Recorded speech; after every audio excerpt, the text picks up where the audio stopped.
Ja, välkommen till this till vi löchen med NSU och Happe. NSU som ligger 8:e plats vid 3 station och Happe som ligger 4:e plats vid 6 station. Vi tar först Lee Cha Happe i mål. Heitor Matras Jesson han nummer 8. Nummer 3 i Rekvandre Davisen. Nummer 4 Sebastian Pinkel. Nummer 5 Johan Trost Davisen. Nummer 6 Martin Bergvold. Nummer 8 Levi Hansen. Nummer 9 Trønder Jensen. Nummer 13 Alexander Stankov. Nummer 16 Barstal Vartum. Nummer 18 Simon Samuelsen. Nummer 22 Ari Mor Jonsson. Punch nu Happe sita. Mattias Lamauke, Daniel Paule Lervik, Here Jalt Mor, Jatte Karlsson Jurus, Adrian Justinsen, Ari Mor Olsen, Paul Thomas Dam. Venjar Happe Sigfrid Clemsen och Joppa Venjar Rasmus Nofs. Tackar vi lejuppsättningarna till Heimalinon NSU. Nummer 8 i mål Simon Rekvi Hansen. Nummer 2 Per Langgaard. Nummer 4 Jens Johansen. Nummer 6 Karl Lötjen. Nummer 12 Clement A. Olsen. Nummer 11 Åtne Fredriksberg. Nummer 12 Einar Trønderjek. Nummer 13 Claudia Johannes Justinsen.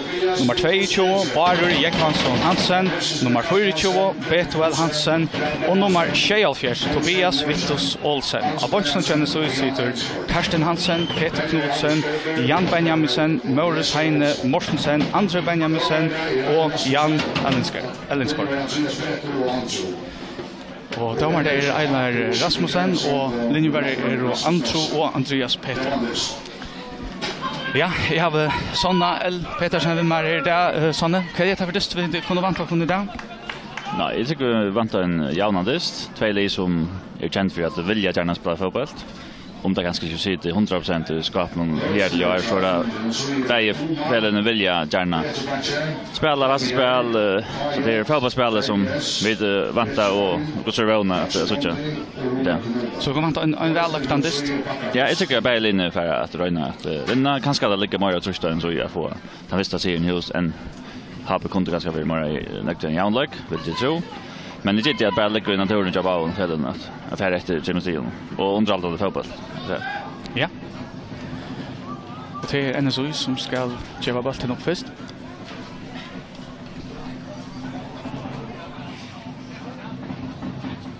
NSU ser ut att det är akkurat samma lag som spelade i Klaxvik. Ja, det ser ut akkurat samma. Lag och akkurat samma uppställning. Ser det ut nu att spela men förstått sig så vet ni.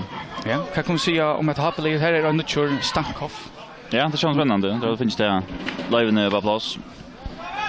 Och Bergvold och Pinkel och Grisman som man kallar sig han är ju vi. Ja, han ska dör och Hejen i karantän och Hansen. Ja, Hejen. Annars alltid Happe resten ser ut som tar play. Ja.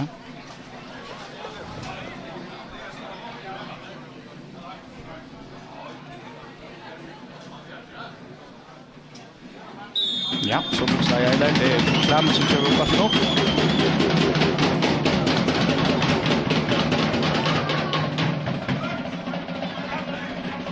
nu. Det annars ut till var. Det är Tobias.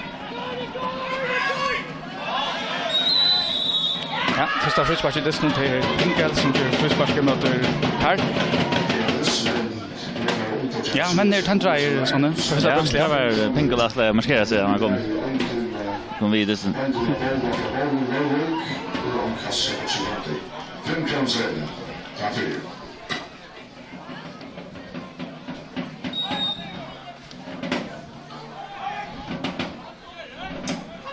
Ja, så är det Stankov. Nej. Rätt bollen över till Ekman Röva. Så ska tacka inkast.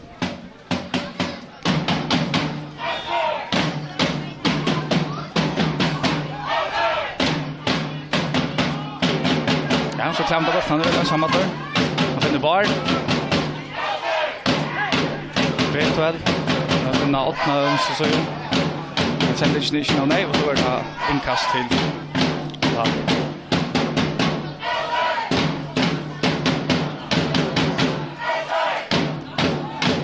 Nu vinner bollen från Stankov.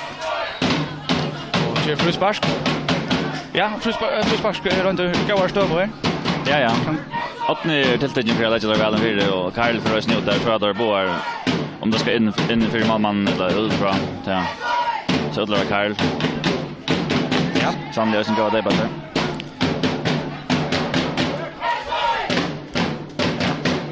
Det är fältet. Och affär med minne för där det Trent från första. Så det var Bergvall som fick rotta så det bara bollen. Ja, Stankov. Men det bollen. Simon. Så kan Happe sätta färra. Simon har bollen. Ja, så kör man Jens kommer i mitten till Karl.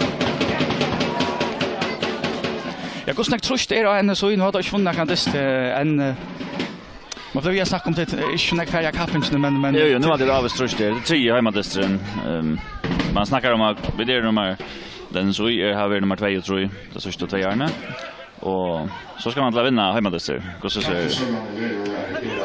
mer än man där på det variant så det är avstrust ja för Paljanos Trentor och till Pinkel snudder Einar i frispark. Och ta kavar en sånt där ta överskär inte. Nej, det säger ju att näka laxa vad han säger helt ju att vara frister vattnen så att glöja så hade det får inte vara spela och för så det heter ju så det är en skull.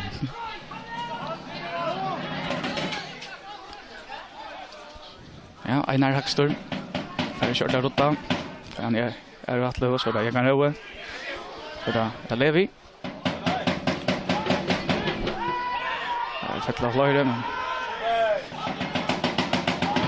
ja, det går center fram. Det är Barstad som är först tror jag. Inkast ännu så. Och så tackar Happe in vid en katt. Kan Happe komma till Ronavikar och för ett i handlöjsen.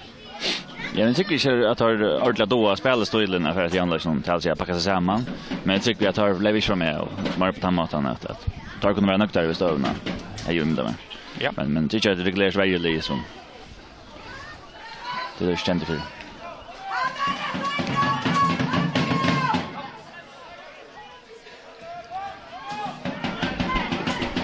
Karla bollen ut till Tobias. Björn av. Det är ut och det är inkast till Pappen.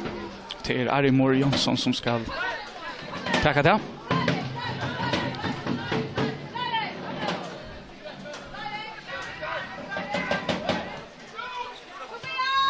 Han har finna Levi kommer. Det första bollen nu så Ari. Jens.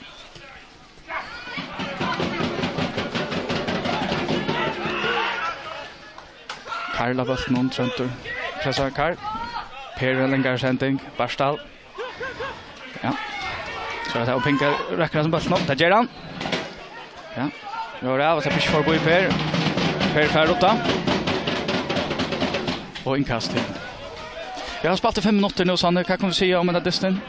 Jag hade man kan se ordet när jag sett jag distan. Men så är det ganska fast en lösen mer men hiven är ju stor där. Ja på. Vad så jag har kört lätt. En där sen då. En krutch om att sätta distan. Jag vet att sen den nya mannen som har på nummer 13 Stanka han ligger vänster så ju så vi högre så ju så i mitten. Kan för roller kommer han här var snär linon. För flytta kanske center. Ja, det verkar som han behöver en spelstil ganska utan det är falska nutjare till att Anchen deciderar alla man ser Levi och Pinkel och tar skiftar sin runt men han är så lyckas inte att han vet och viskar sin fysiska där i nästa och nu ser han ju en reaktion. Allt vi bara där. Viskar är starkt då men då till jag var det. Men han är så ganska nu och jag så ju jobb. Ja, han är så gör bast någon. Ska han vara inne så för Per som får fram Amina. Finner Paljanos. Einar en inlägg. Är det Johan som vinner bollen. Ska han ha på sätta förra till Simon. Finner Levi. Chimish förbi Per. Levi en central när han vill ha frispark här. Sån vet frispark. Jag hade det så affär ut. Per kompromisslöser still någon så. Men det verkar som att Per var första bollen så. Kunde ganska bedömt. Jag lärde efter. Jag var sen där kvar lower ute i Janne och Bartos han lättare vara färjas. Det är rösten. En stund. Ja. Att tajtra platsen har varit ofta så kommer fram på mitten inkast till Laben. Det kan Roe som ska tänka sig åt.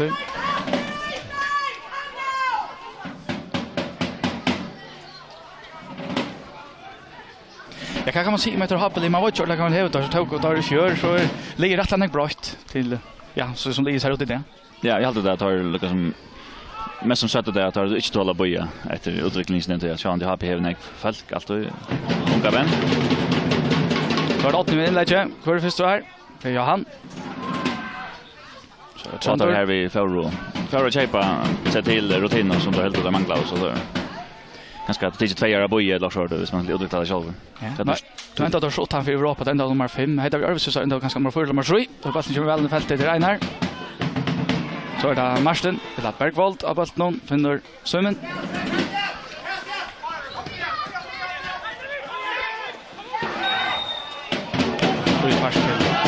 Jag heter så Arbetsjultus så ända innan för det. Ja, jag tycker att du tycker att det flesta nämnder halta man ska köra för lunch och gå till sällskapen och det kan komma kasta så stända. Att han för förjälliga. Så det är det en värdering som ganska över Arbetsnustar var i Europa.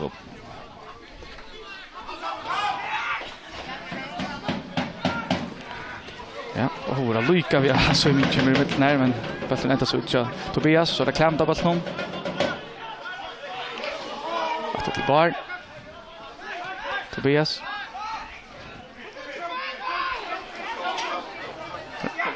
Skottarna där räcker för extra.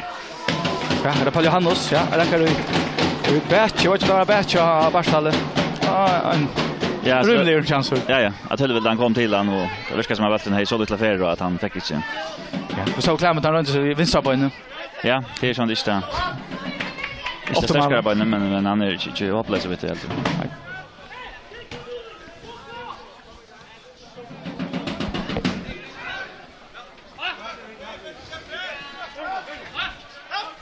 Ari.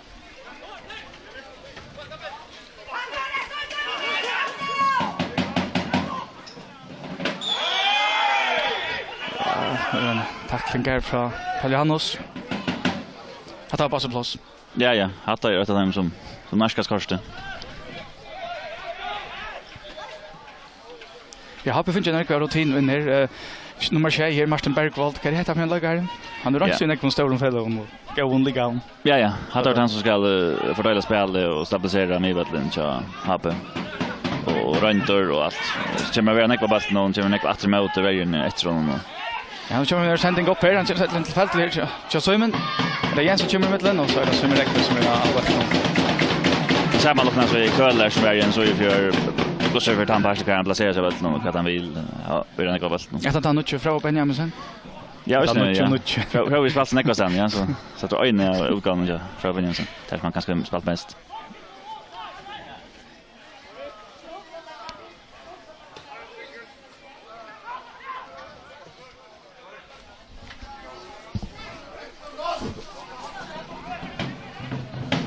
Ja, vi har spalt i 20 minutter her til Løtjen. Distan så jo Happy og støvan er framvis 0-0. Så er det Pinkel. Han har finnet Søymen, er kjemper i midtelen.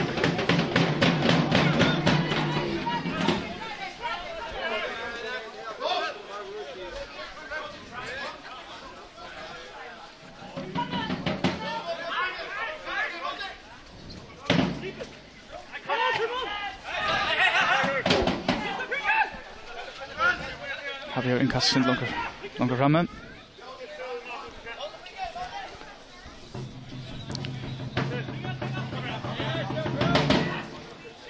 Ja, finner Pinkel. Bare kjører i midten for kjørsmål, så er det Pinkel av bassen. Til Jekvann Røa. Kjører bassen vel inn i feltet.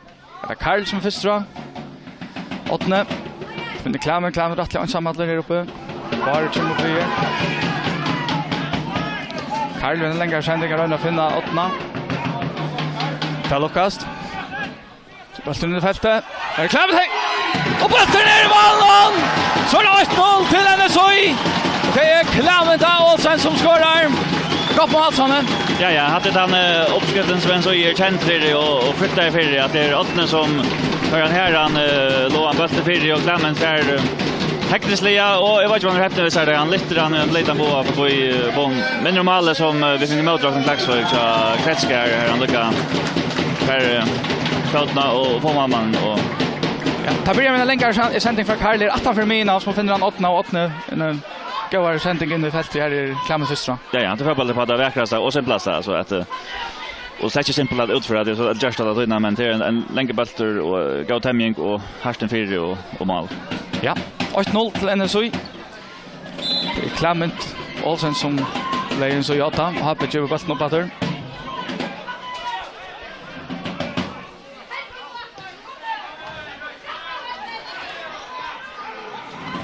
Johan. Så är det Stankov nu inte Lajkaren Stankov. Bulten.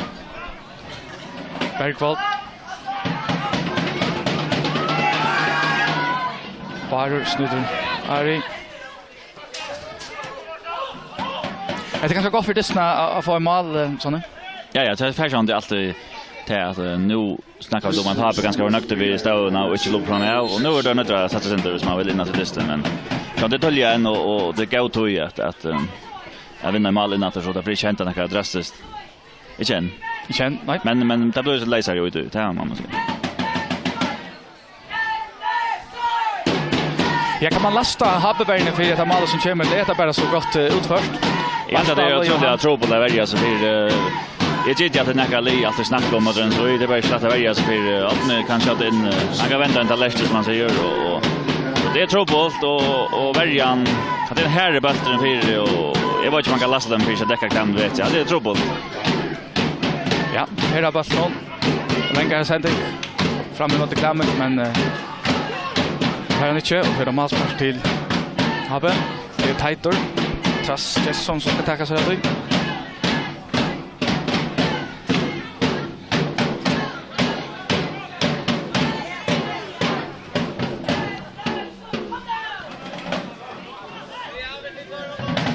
Men du snackar inte om 8 om kan han bäst och det är högre så och vänster så och är det här han ska spela vänster så ja. Ja, jag hade så att 8 kan spela något sen som har ju 4-8 så han kan spela alla chatna framåt men jag hade att akkurat att inlägg voice för han är så god här ute. Men himmen om man är högre så kort tagera vänker eller kan man kalla det ofta när för att hvis man sänder sin pastor och den spelare ofta så skiftar man så ju. Han kan sannolikt nu vara färdig att komma in i vatten och hitta på skott på mål. Ja. Det Barstaller Hackstor. Trentor. Målmannen. Ja, så lever jag bara snart.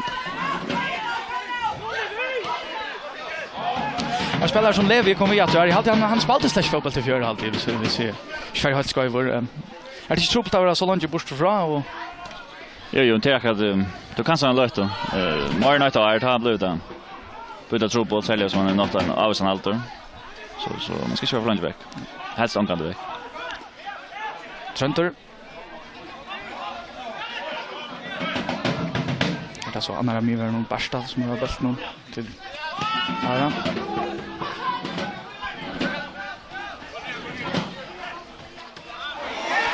Karl räcker inte bollen helt så det går att Levi kan föra stäm men Per tar rotta.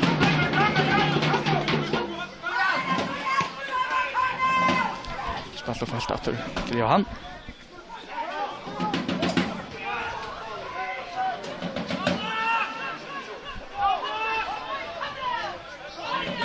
Det är så lätt att vi spelar sig på sjur. Vi ska säga trubbelagen om men det är inte bara en kepari. Nej, här är det fotbollsspel för så vitt. Från Baunleon. Man säger att har det vi snackar om att det är vi falska nutjar eller ongon reell och alla bara till typen av det här va. Vi står för offensiv tar av väldigt att stå och någon nu. Till andra där man är alla som klämmer och patläskar och finner och så där. Det är en dynamik på oss. Det är inte att jag vet akkurat kvar där placeras.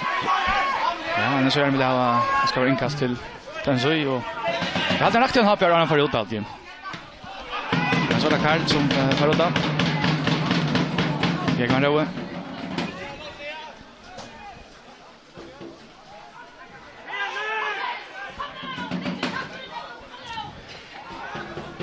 Jag har var det så Stankov som inte jag finna. Jag går roa men det lukkar inte inkast till NSU.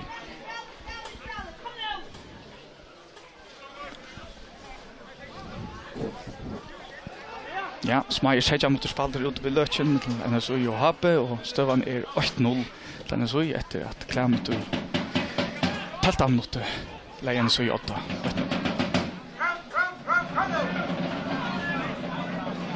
Einar av Böttlund finner Paganos. Kjemikar i mittlen. Stankov. Misser Böttlund. Det är 8. Så kommer det fältet. Ungen. Så det är Betuel. Tobias. Ja, vi sätter en inlägg från Tobias. Och malspars till Happe. Jag går större saknar nu just nu baunläggaren till Happe som är veck i Ellie och Hejen Hansen. Ja, men alltid det virkar som att det här var ersättning för det. Jag vet inte om det väntar vi sig att bara det största Hejen kvar det kostar ut att de som är inne. Så Happe är väl en god runt här från Pinkel. Här är det Levi. De samlar upp här. Det Levi har bäst nu. Här jag tror det finns en avsabbröd till att det kanske inte saknas det här och nu i det början, men sådant så är det tvärtar första inköparen är ganska onkel Ingrid eller onkel så det kan vara sagt nu det lever det. Jag ser att det bunch nog Happe så är det är så helt känt namn vi tar Daniel Paul Larry kan spela Watching så här det är alltid någon onkel för här och Adrian Sinsen. Ja, det är Paul Thomas är det. Inte onkel longer, men heter under Creature Man Adrian är lönande shouter och en säkert en inköpare hvis man ska ha mål och bli över för det. Så att det är fyra mest under men. Ja.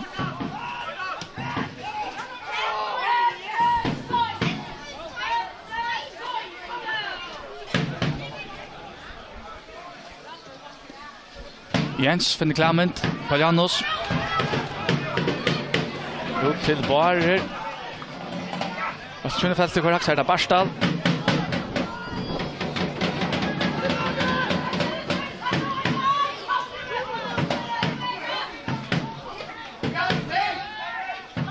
Ja, Barstal är en ungelagaren som har tråkat sina li. Han har spalt av mig in och spännande som i världen. Det är spännande lagare.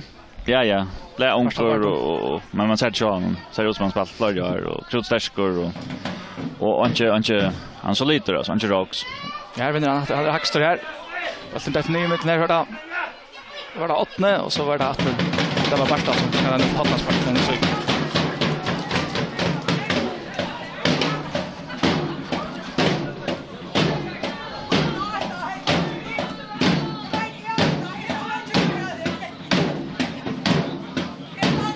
Sparsklen så ute Karl. Jag kan säga det. Spelar stått till 8. Fast inte väl fältet för Hackström. Och där faller Hannos. Ja, det var Hannos. Han helt skallar när han har börjat själv. Men det är Malspark. Malspark ja. Ja, det är Barstal.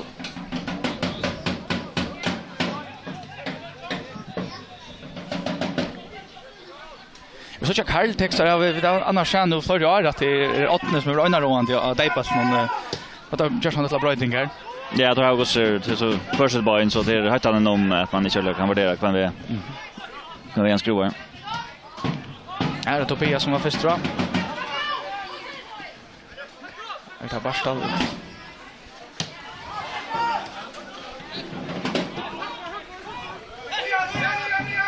Ja, det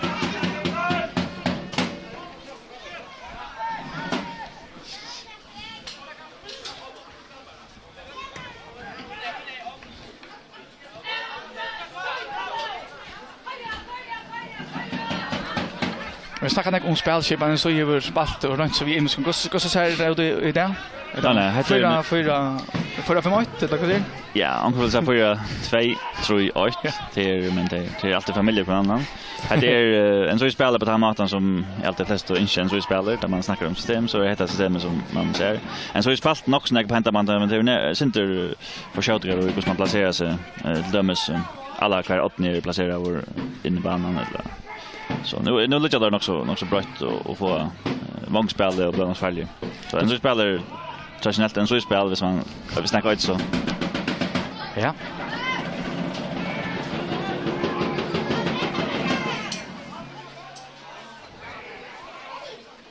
Stankov så var högst rabatt med.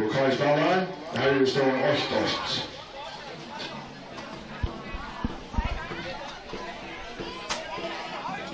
Men det spelar så lite till annan. Det spelar också lika system. Man har två raminer som håller sin rätter och kämpar om middelen och ganska enaste månaden ner utan deciderar ju alla här har vi mera flytningar och skiftar mitten och i alla fall. Det går offensiva spelare men inte ganska deciderar alla. Ja, så där Tobias har valt någon. Det är Simon Jackson Etsar och Barer. Det är för högstra är det Trentor. Palianos. Och Klotna så bollen är är det då. Ja. Den finna Clement men är tighter. Vinner han bollen. Kaffesalongen är 8 sekunder. Här det står kaffe, kakao och så där. Karl Schüttelbecher. Stankov. Så är en av miss en clearing. Bar.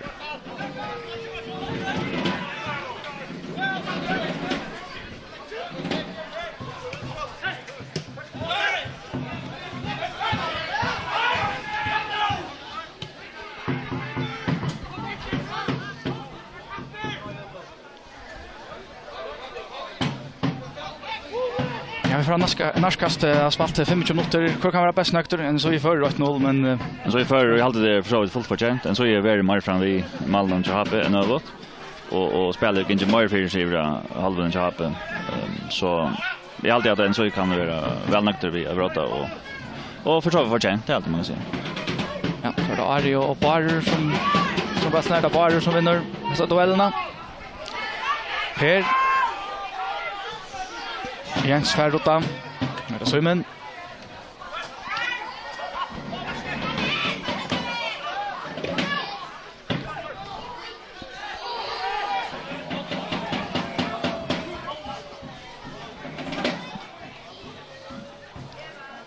Malmö Jensui som räcker rabatt nu.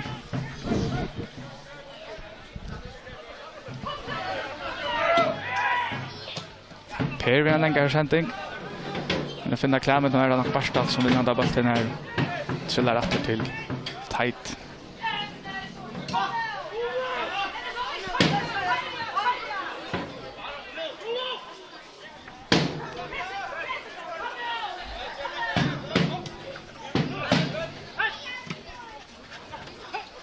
Pingel.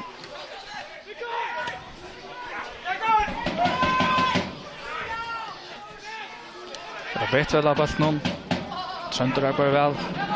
Lucas sig var bara så det Stankov kommer här till frispark. Mot Palianos.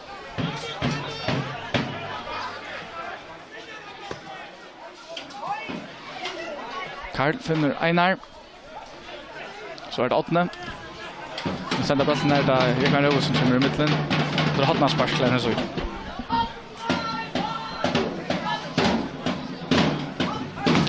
En så förstår. Ja. Det är samma mönster att nästan alltid. Det var ju att den så här är ovanpå. Einar. Sen in i fältet för Haxar Levi. Förstår. För Simon. Som bara i mitten.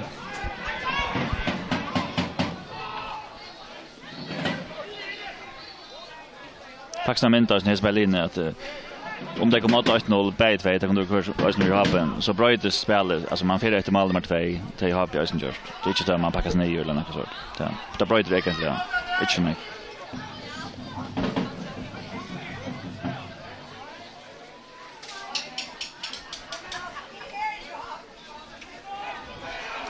ja en av de klammer det rättliga Frujur.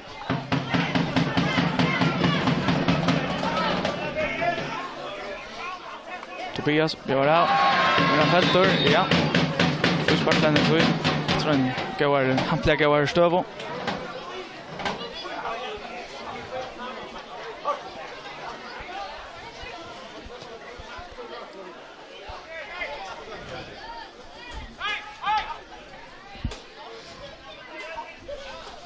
Åttende skjuter han på en leis. Inte det göra som man gör i Klaxvik. Han får sikta ut sån här. Alltså mittelrummen ner här. Han stack ner i. Och spelaren kommer tillkänd igen. Ja. Allt ända. Fast det kommer väl i fältet. Här är Teitur. Om jag tror lägga det bara. Det var nog det som han väntar. Ja. Ganska lågt för att. Ja, så det en sjätte spelare där. Pinkel som är först dra. Stankov. Ut Levi.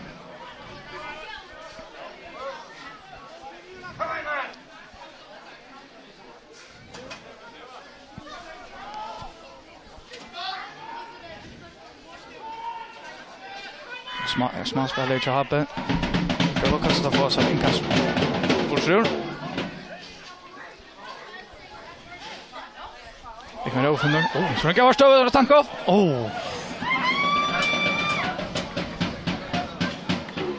Ja, den går runt. Det kunde vara. Den går stöva sån. Ja, knappt jag stackar för boy på en så spelar när då. Så helt kickar han avslutningen men det var inte inlägg. Nej, då kan jag inte vara mål. Ja. Det kan inte. Ganska distra vändningen som han nu han boja så. Ja, det är Poliano som vinner den där bollen här. Center. Jens. Och inkast. Laber. Jag ser man till att jag som Sigfrid Clemens han blir vänjer till Happe. Så här man att dra en linje ner. Mont till Jan Damme heter det som spelar ner. Ja. Det här skiftar ut kan man säga. Bara kommer väl i fältet. Är det Per som är högstor? Ja, här är Sigfrid bättre fortsätter man säger. Han finns en påse pengar som han kan bruka alla formalia. Och själva det är då isne en utfordring till att det nytt schemasättning. Men jag hade man har kunnat söka ett så lite lite bättre till att man är sjönde finns så här rentare spelare än Jan Damme. Och så är det sån här ganska Sigfrid kände för det. Jag går så där börjar vi bitcha så lite upp efter framåt. Ja, tack skulle vi en gå början haft en mer vi har han trost och så Barstal Vartom och runda fyra som är i mål här och ja. Och så inte fänka ändå har vi obalans alltså. Har vi steg balans det är väldigt farligt inlägg och gå större för vi inte det har vi steg för känslan så. Jag kan säga det att det är Sigfrid.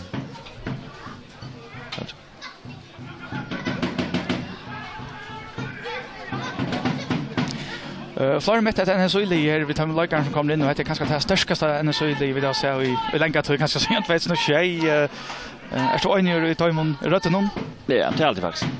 Då kan du få det sitta och kanske få nej och häpna och chansa till att jag vet inte det men så tycker jag att Lee då så här att det är ja, det kan jag kanske bollen och så kunde jag hoppa färdig här här men det är sånt där ping-pong är av mig och vattle. Ja. Inkast Lappen. Stankov. Ja, Stankov går. Rönna finna Pinkel.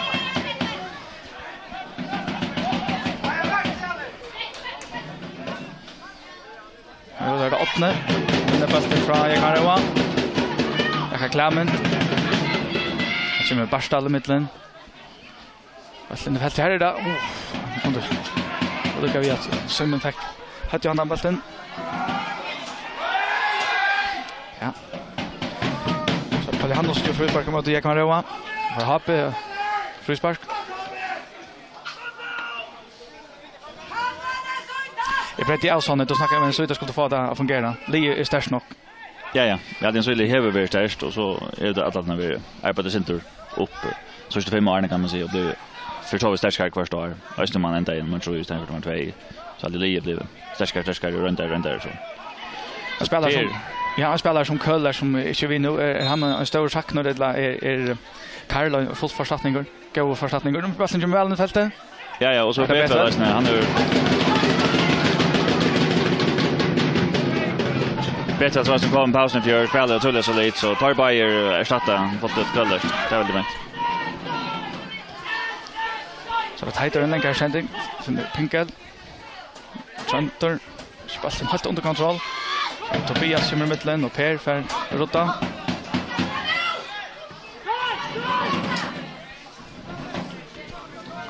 Ja, Johan spelar efter till tight i målen. Einar kommer i mitten.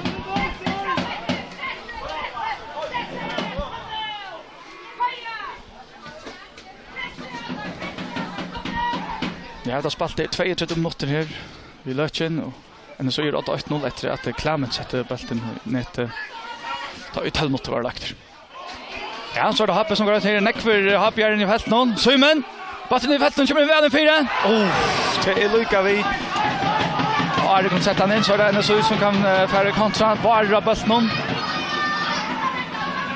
Ett fotboll för alla pengarna här såna. Ja, Happe kommer vi och det nu ordentligt och ja, det är faktiskt en väldigt stor chans så ska bara en innan så jag är lockor så detta så Jana. Bergvold efter till heter Malm. Levi för Tijan Neor. Jag kan då björa ut. Till han som vill en kastlap.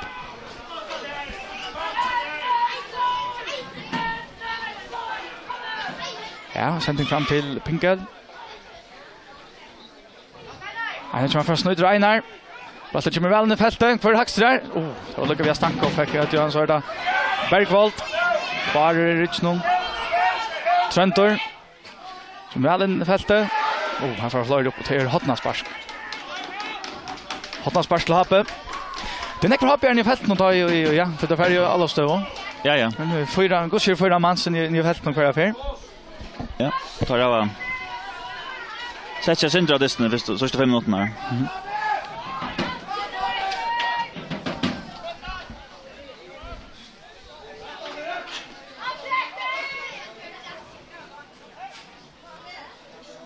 Ja, bollen kommer väl in i fältet för Hackström. Palle Hannos vinner den första attlån för det. Yes. Så det körde med allt detta Bergvold som tog sig av Hotnasparken. Ja, det var det. Ari. Barry kommer i mitten, Stankov. Ja, Finn Levi. Vi postar in någon, Atter Stankov. Rönse. Ja, rönt. Från Ucha Habelagar någon Stankov. Hur ser han kom in i den här distan? Ja, när ska skjuta. Nu är det bara 5 meter över så innan. Nej, han är kommen okej in i distan alltid. Det verkar som han ska lugga finna distarformen och det är intressant där vi har kanske över mot att bli tänka runna för Janne och så.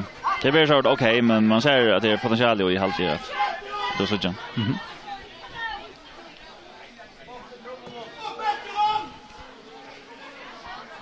Ja, Paljanos Rakstor ska bara point ut. Och Happe, det är en röv som täcks att vi finner Trunter.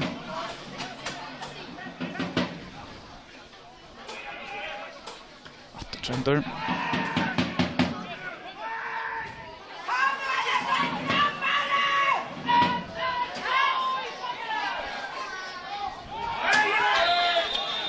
Ja, frispark. Och Einar som ger en frispark.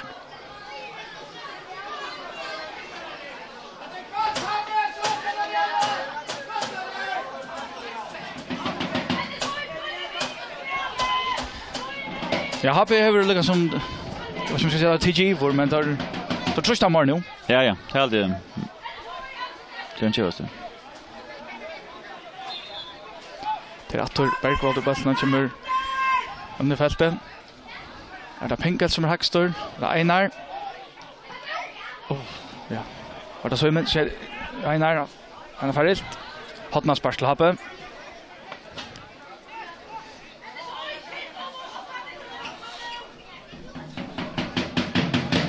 Det var inte man rakt igen ut alla höjlägast. Det var ganska till. Nej, Einar kom av fötter att jag ganska brinka.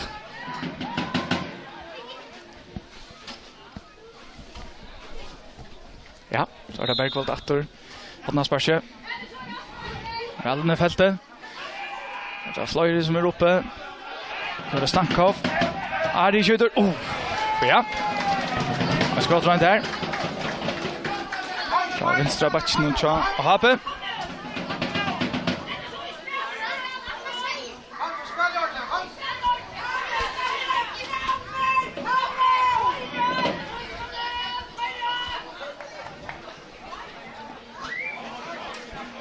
Ja, den touch mot efter till Hollux och stövan är 8-0 till NSI. Jag tror klämt och i 12 minuter lägger NSI åt. På det andra sakstor.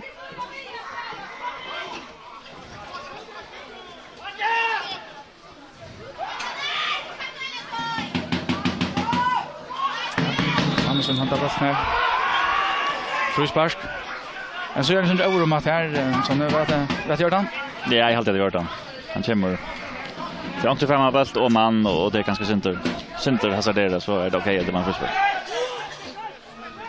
För han ser kompromisslös i stilen så där. Det är inte fruspark där han är helt det fruspark själv. Ja. Simon.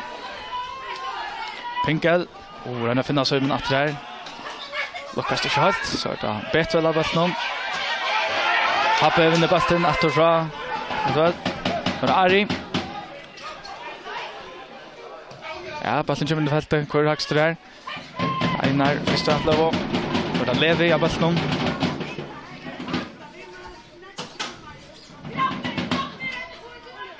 Gick man roen.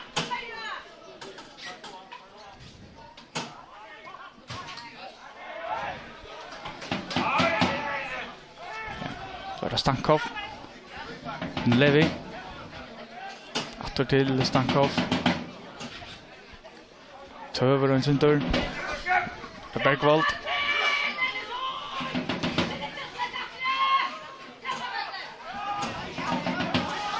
Ja, det finns som helt åter till Johan här. Till Barsdal. Så helt åter till Malan.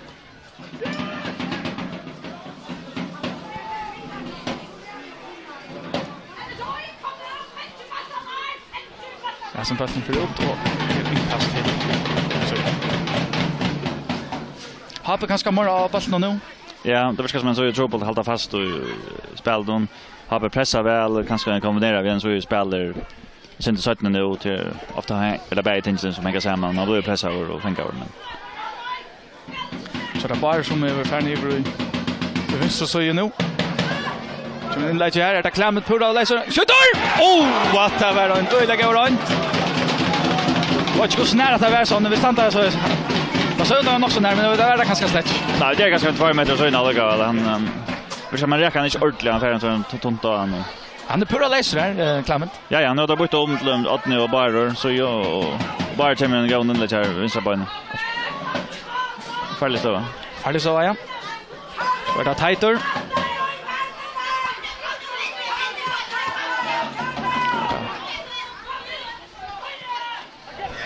Tobias Sverige kör kontroll av bollen så inkast till Hape.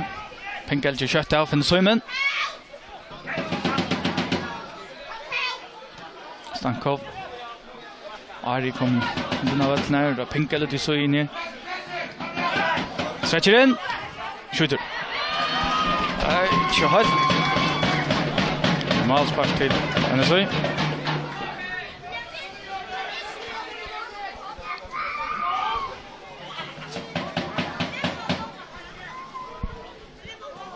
Så han lite fler mål och lura just ner det snön. Ja, det verkar som man har nu över vi att insätta kanonen antar jag vi körde rätt. Tack Malja men det kommer fler gåva stöver där och skotten. Så nu manglar bara att få inställa så blir den nästan farligare och en så är det helt i stjärna för chanser där så vi bara inte andra.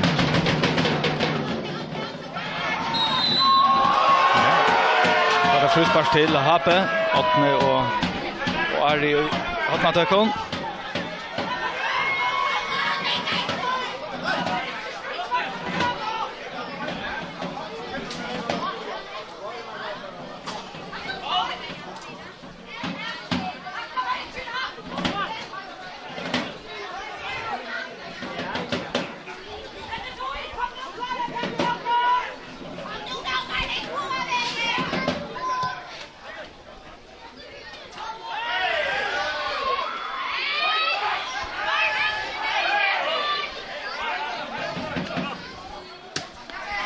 klämmer sig fram här.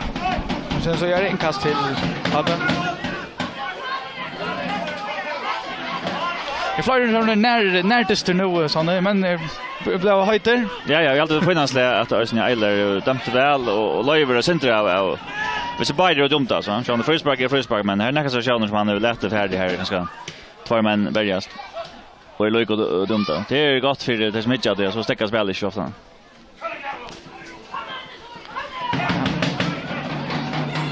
Ja, han har hantat bollen under kontroll att till Heiter sorta Teitur av bollen och dator till Johan. Finner Levi, Häcknes Leo till Jägman Roa. Einar kommer i mittlen, Roa hade bollen.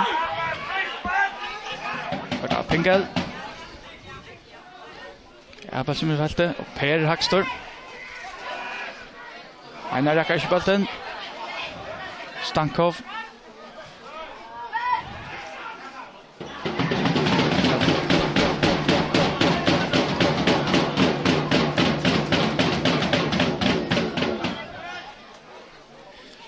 Som räcker för till att sätta bollen i spelator. Paliano sen andra bollen. Kommer Barstal i mitten.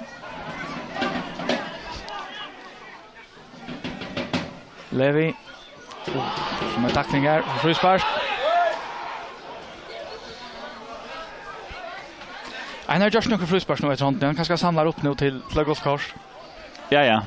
Det var ju som att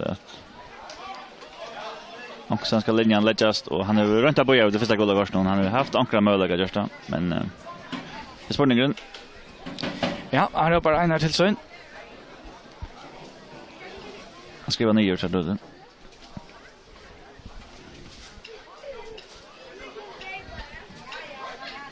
Einar för Natalia och sen frispark just. Om man där centrum det. Ja. Men frispark är gott kort att passa plats. Ja, jag hade det att säga det själv han är rätt kort. Rätt kort. Ja. Nu vet jag vad sker här.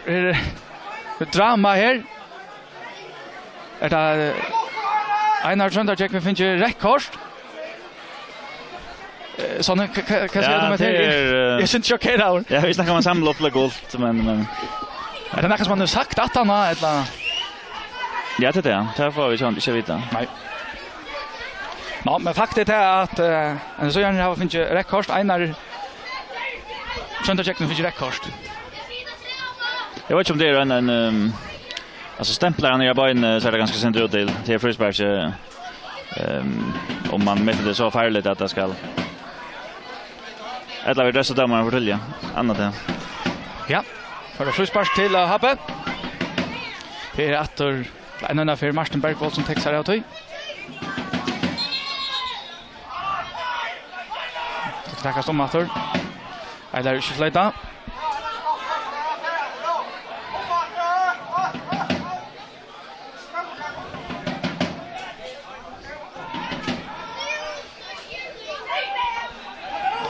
Ja, jag går och jobbar någon. Den kommer in i fältet. Där Palle Hannos som är Hackstor. Pingel.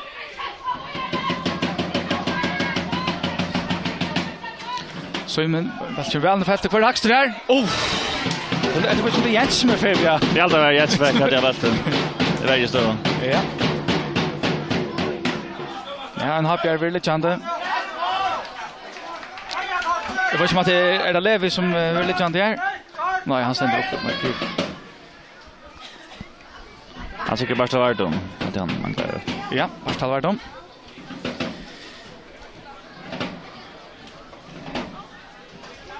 Ja, vi tar framför på långt. Nej, vanligt lagtöjna här i förra halvlek. Stövan är 8-0 till NSU. Ett Clement Olsen skorar i 12 minuter. Men så är det här finns ju drama här nu till ända så Einar Tröndar check finns ju rekord nu. Så är det att scouten är på att han är försörjner och kommer vi stämplar alltså. Och så är det spårningen om man sätter det som halsna Jamal så det var inte så han kommer slickvande det så vi går så men det kan försväras ganska. Man måste söka domator. Ja. Det är helt istället rätt. Vi snackar om kanske guld men spårningen går vidare så att ordentligt hästarna fram. Martin Bergvold av Boston. Jag kan räva. Det blir ju en fortsättning totalt för det någon att det blir ganska mer känt och så man hoppade rätt att så är det lägger sig fotbollssyster det blir kanske mer primitivt känns så att det samma.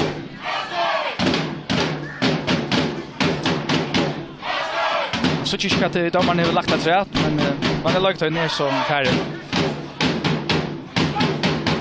Tröntor ut till Ari.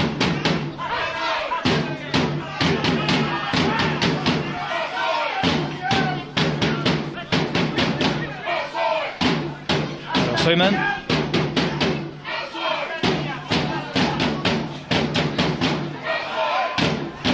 Annars vinner Clement.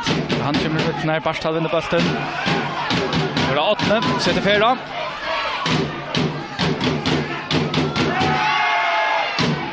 Det är bara Baston. Baston kommer ut här. Här är det Tighter. Det kan ta Baston. Och så flyttar Eiler out. Fyrre håller för Leivor och nu är rock här.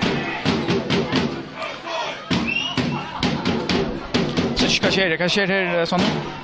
Ja, det var Anker Habjar och jag vet inte om att skulle stära först.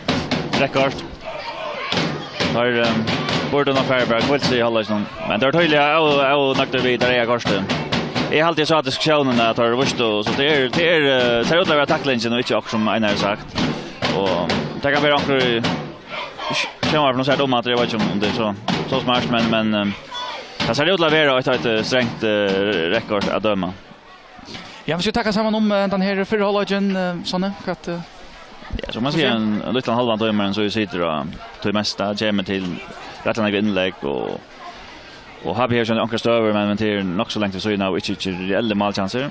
Och så att han har halvan dömaren så sitter Habjar den lött och så stabiliserar det sig åter alltid. Han så har åter kanske den största chansen att Clement här. Och så där är Korste som kommer vi snackar minta 17 lag till att där kör det mot Tucho och kanske den så i och Mara där manglar som med som ser ut att det är bara för att matchen och så blir han åter så spelar man 4-4-8 och TT så det missar en alla spelare. Ja. Vi var åter i 17 håller vi brukslar gång.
Ja, vi är tre för att klart till 17 halvlek. Ronavik støvan 8-0 til NSU etter Clement A. Olsen skåra i 12 minutter. Det som så hendte i 1 minutt var etter av første halvlek var at Einar Sønderjek fikk beinløs rett kort. Nå det så Happe som skal gjøre 12-0. Sånn dette reia korsten, touch mot Etlo, dette kan komme av Mercedesen. Ja, han har touchat brödet ner bara för nattra backen, bara jag Hansson Hansen och Apolli Hannes är färdig för att jag får köra med väl någon ut och vinst så ju. Så den så ju spelar 4-4-8. Och omgången offensiva med där kan man säga. Så en så ska ränna bara välja till hem. Jag väljer på samma mata och så blir det ganska inte mer tandlöst i alla fall. Ja det ser man att han manglar en spelare. Ja, vi tar støvnar i hinne distans sånn. Jeg tror som hever skila at vi. I jar spalte så skala UF 0-0. Skala ikke ikke mål. Nej, det var första som hade det på Arna att för att lösa 0-0 och annars är det kvar i 8-2-1 och i gott då. Och vi håller ju någon spelare så mot så vitt och så är det 2-1-6 då. Då är det visst börjar i halvan till Maren räkna cykling eller short så det är ja, fair 6 eller det nog kört. Och så 0-0 innan dessutom med dem Seymour och 0-4 Vestor. Så spurningen om Tyre börjar och sen drar han av. Och för klar 4. Så kan 4. Ja, Barstalla Abasnon. Stone gott var det överraskande Kai Laxia 8 gott. Nu har det kanske tar trubas väl det gott Kai. Ja, tar vunnit så första det när för och jag liksom kan ju överraska att just sluten egentligen. Men det är ganska aldrig första mål går med. Nej. Så det Bergvold av Bastnon. Ari. Den Pinkel, så att Bergvold, Tröntor. Jag vet inte vi kommer så att ha på så tungt att disten. Ja, det är naturligt avlånga av blöja men att man och där man är framför det så nu är den så ju nakt vi att Enchanter och komma samla Gypri och vad sagt han så där kontra och få staples över allt det. We're looking for failure to stone men.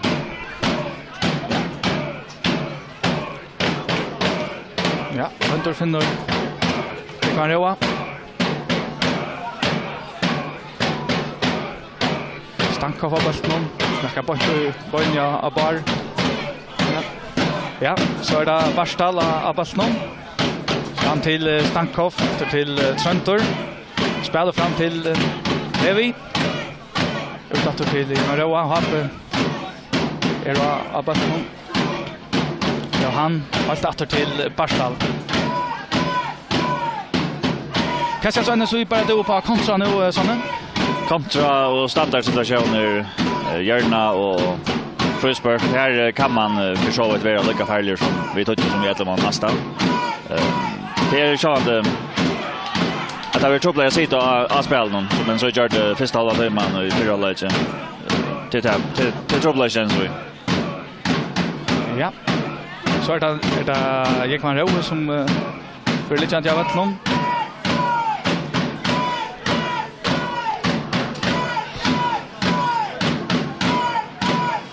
Ja, alltså det var kommer först Stankov inkast från åter till Johan.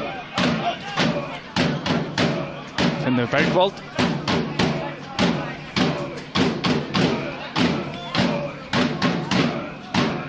Ja, och så finns ju Jan Ellenskort.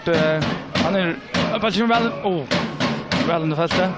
Det finns ju Jan Ellenskort och folk han spelade gott nog med mer än i fjör men annars är han en naturlig vänsterbackor. Vart det kör på finns han in. Jo, nu gör han så ankoachning kan rokera helt runt. Så det blir så till att man helt för att men inte vad gör det och bara det är outchange att spela backor så inte vad gör helt vänner när man helt för ordna in i vattnet och det hade lagskare utsättningar bäj bara och på Johannes är vänner vi har positionerna ända balanslinjen så hade men det är ett bra på det kanske men blir tröttare att vara i undertal så det kan vara att de har lätt att vara skift. Ja, så är det en kastländer så det bara ska ta sig så kastar helt åter till Sumrekva i Malmö. Långt fram. Inkast till Happen.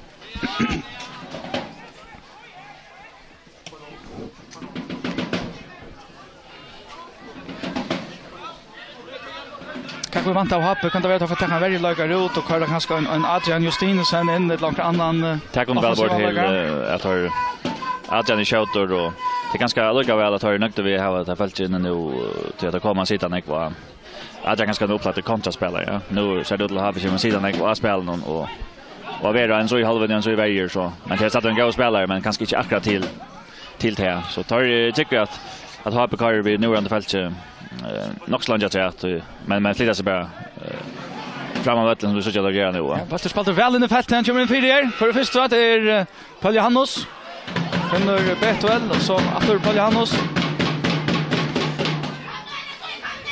Att det var flott brodera, det går broderingar till Happe in I fältet till NSU och ja, tar komma lite näck från vi vant vi uttalar.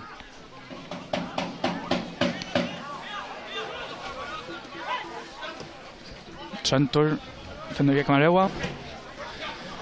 Ja. Stankova med bara kommer I mitten Stankova förra steg. Dunne fältet. Vad gör så? Vem fyra? Oj.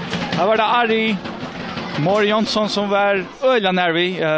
Han går samma steg ut. Ja, här tänker Stanko bara fast någon och fram vi cykeln hela vägen och det var lycka vi att arbeta. Jag skulle bara ta alltså så. Annars tycker jag Manchester United har nu vunnit 2-0 I Premier League och Liverpool spelar man lätt så det händer näck.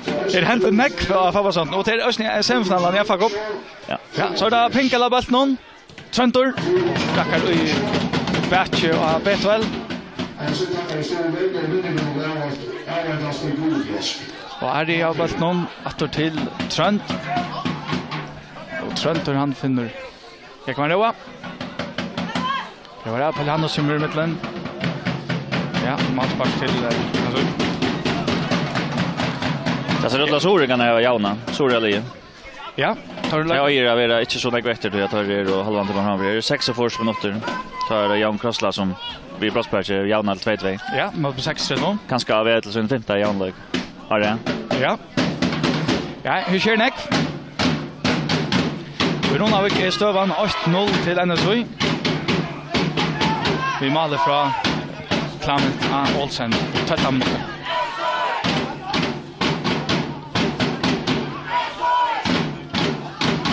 Tobias. Bergvold kommer med Tobias helt bulten. Tröntor kommer nior. Vet väl Ragnar finna 8 ut I Bornon men det lockas inte så inkast till Happe. Det är otroligt viktigt för en så att här var en situation där och löter här man hela bulten. Det blir tungt att renna nå I 5 minuter. Så man har inte Ragnar spela så att man är med men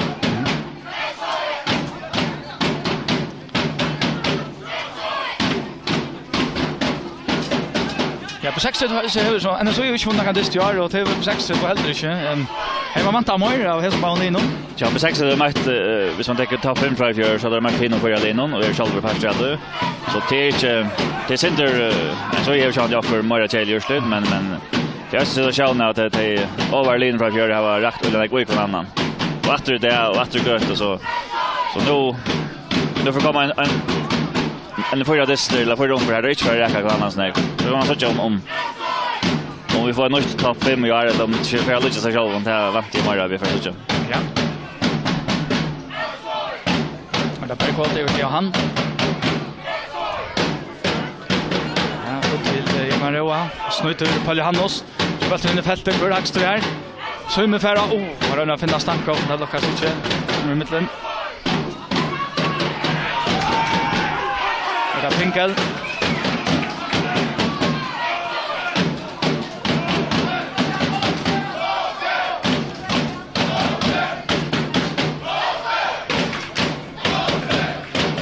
Ja, det har på som momentum och det är det som vi kommer att räkna vid resten av listan såna.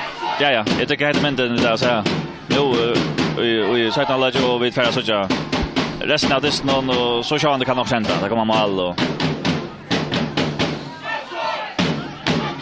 Trentor. Spelar väl nog mer. Sen han där lycka vi att det kan komma till där att ta en go sending. Han har akkurat fått Malspark lämnas ut. Det är det som är ont av det ganska men så är det räcker så är det räcker men det är mycket en kvar center till att när det mest analys som den lever. Iron så vid så första att något så vid tendens till att det är båda vägar och sen rocka lite och underhållande hitchet men ja vi tar så om att Einar han samlar sig upp gott kort det tog ganska ta sig gånger ner i halvlek så det är några som har några vimärsing kommer stövna. Ja det flesta helt inte samma och helt ganska Einar sagt att går så vet jag men det var så att det är stämpelgen eller kataver som är och så jag ska säga det snackar vi igen så jag ska. Det går runt där från Pinkel räcker bara snart räcker han inte halt och då gör det nätt som räcker där kan bara sten. Ja, snackar vi igen så i Kleppar så först och främst så tar det lite så att ingen där räcker. Men det är naturligt. Man så lite över. Men det går det vi har situationer av video och vi får att diskutera det på Facebook och kvar det. Så tisdagen där var fel. Tackar man passande på Wisterbröt om allt möjligt.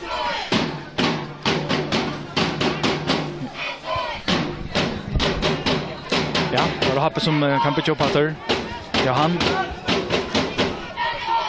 Till Bergwald.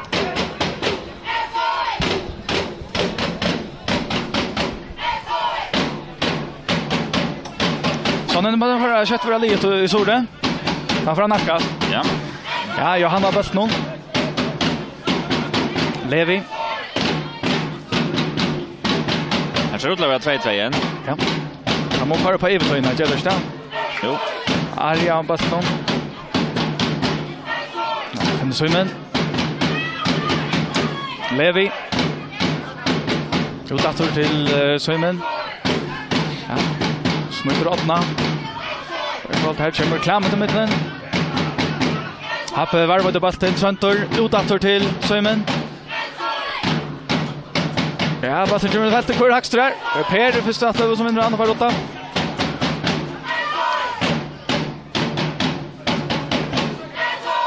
Men så är ju Schacker Vitali som känt för att då alla att packa sig in och vars kunde välja till hem. Ja, det är det. Det är trubbelt. Det är så mycket tulliga. Vi får alla jamma för rekord. Ja, och Ratsummen Abaston. Det var tendensen att lycka i fjör. Sista tiden inte varit han bästa varje med sig den så i mån alltså jag är någon och så drar vi man kanske stabilisera det sin tur.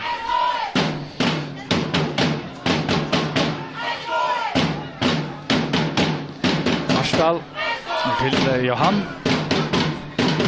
Kommer väl ner fältet. Tobias vinner det första slå så där på Johannes.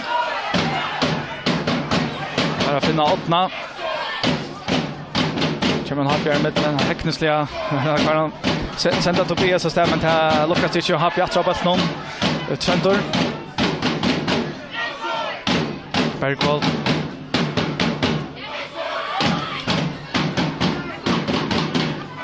Ja, så det bara. Det är Stankov i höllen. Ja, en kast till NSI.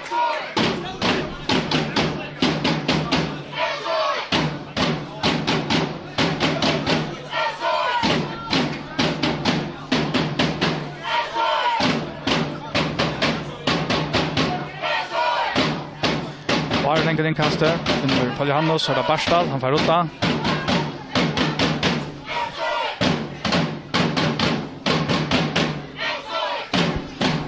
Till NSI. Och Eknar i halva.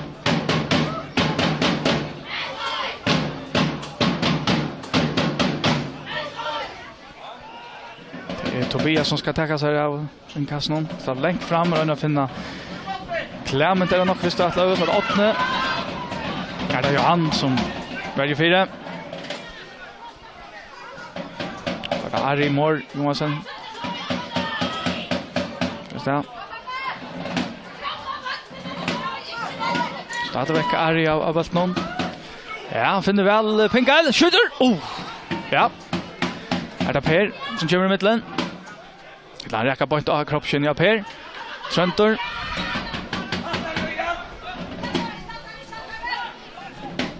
Bergfolk. Jag finner Levi. Upp till Jekman Roa. Sen kommer in i fältet. Här är Karl av Bastnon. Här är Lotta.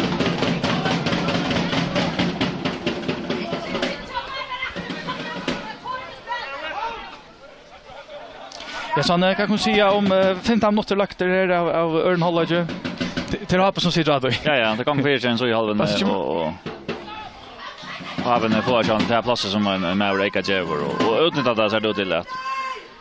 Ja, så bara väl för där då som Rekva som kommer ut. Så hade säljas stövna där stanka och vinner bättre från baror och kommer helt bokstäver och skjuter fram vid till linjen med som och det var lika vi anker för foten här så det var otroligt nervöst för jag nu. Och det flesta som fyller eller väl i Premier League kanske gör ofta det liv missar en man så är det ofta det var upp att det troplar spela mot dem. Jo, men det är klart att det en så är vi styr mer plats nu än det just annars i bakgrunden så att en så är vi håller man här i lopp och är väldigt obalanserad. Nu är den så är det totalt balans man ser här för rätt och en för rätt så att kom nu ett rockarna. Så det har helt blivit så fel ten. Så det blir primitivt fotboll. Här då och är ju har något kunna då är ju som vinner bollen och spelar till Tighter sätter bollen och spelar.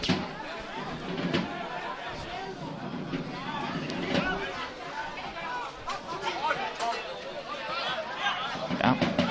Johanna bollen. Han trost.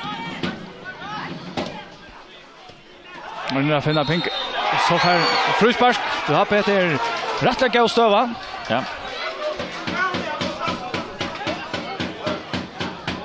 Det är nog Jens som ger fruspark. Ja, jag tar rätt onöktur men allt är ganska lätt så lätt.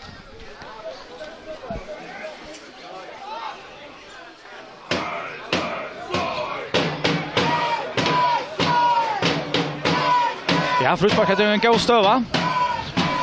Att det är point A6 under matchen så. Ja.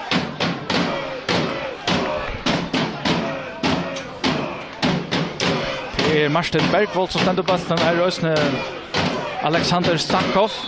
Det här kör att de ska Levi han ständer i muren. För det som skjuter. Det är så till Stankov. Skjuter mitt av muren. Vi häller bollen här. Bollen kommer in i fältet. Här Ronchen. Jag sitter för kölla runt.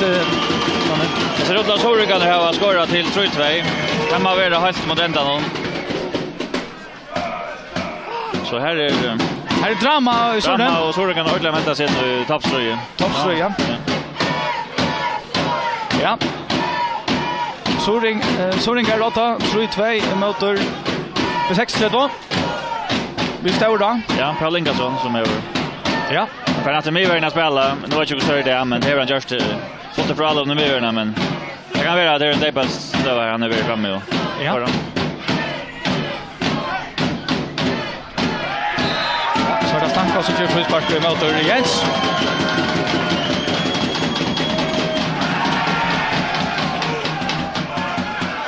Så för Jens Guldkort, Jens Johansson.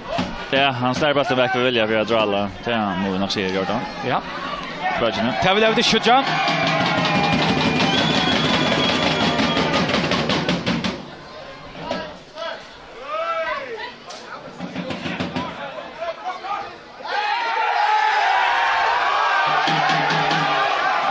Ja. Oskar är sen drar här. Jag vet inte allt är avlånga så det är kort China ganska att en höjd.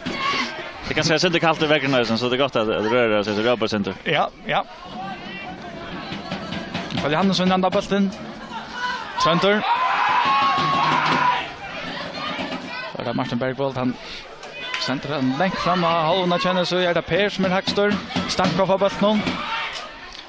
Karl. Kanske säkert någon här. Jag står här. Ja, den går runt. Väldigt gott. Frispeling från Stankov till Pinkel och färran för boy Malvande men Bansöna. Ja. Happy gör en utskiftning. Ut för Barstalvart och det ser ut att nummer 24 kommer in Paul Thomas Stam. En väldigt spelare för en väldigt spelare. Vad tycker du just nu? Det ser ut att det point en man för man men det kan gå vara det att det kommer några skjutningar då ganska vi. Men det ser ut att vara point utskiftning och mig värden som kan ta sig en löje men tills det. Ja. Matpars till NSU. Han ska ju också akkurat vid uppspelen att man heter att Paul Thomas är starkare då och att Barstalsson är starkare med varje som kanske inte kommer lugna under switch nu där har vi bollen. Det man också hört. Ja. Ari av Bötton. Och det leder så rätt nu så. Ja. Så kan det ha vunnit 6. Så kan ha vunnit 3-2. Ja, det var frispark. Åtni helt ikke se av just frispark, men fløyta. Levi.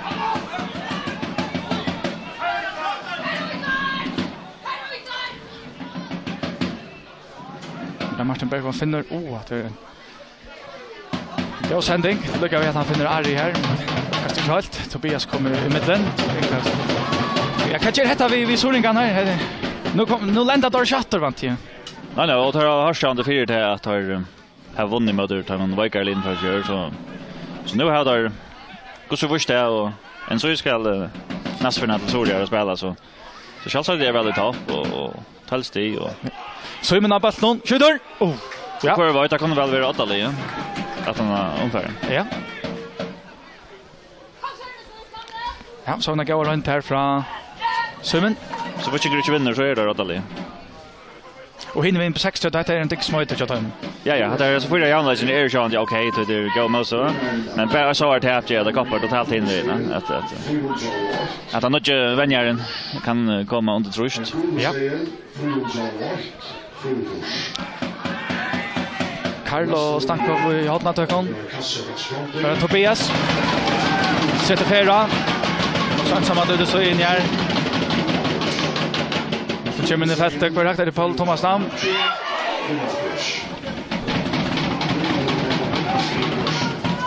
Ja, åttne ballen i fältet. Att där Paul Thomas har första bollen. Pinkel. Ari Trentor.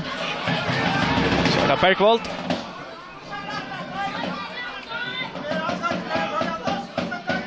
Finner Simon. Björn här. Ja, bollen i fältet. Per. Innan.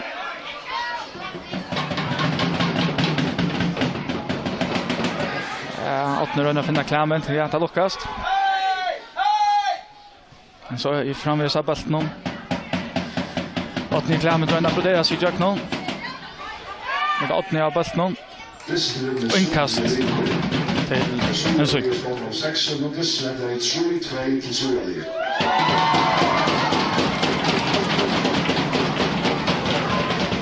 Ja, går 2 mot spalt här vid Löchen. Stövan är framvägs 8-0 till så efter att Klammet Olsen skorar i 12 minuter. En så finns ju en man utvisad var Einar Sjöndal Jackson utvisad tar i 1 minut över efter av förhållet. Det var nog en jag vet inte det var en grå stämpling kanske. Ja, det är ju det. Ja. Nu är det en så i här Baltenscenter. Det är nog så viktigt att det är rent mentalt att man inte är och gippa väck för sina egna mål. Man är i distans. Långt höjden sen shout där. Så till värsten jag lär nu. Så det står när det uppåt annars. Vad är det att 2-1 framåt. Och 0-0. Vi märker. Jag tar Tobias och tar för att ha spalt halvan timme. Ja.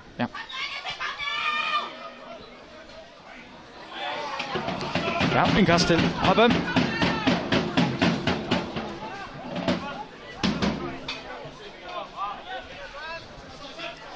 Ja, Johan.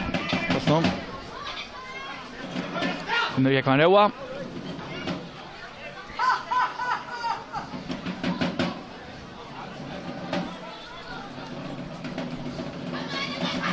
Ja, det snir Bergvold som är liksom snunespunkt det är Japp det är han som liksom ja, han ska ha bollen att den från vägen i avstånd för att möta då.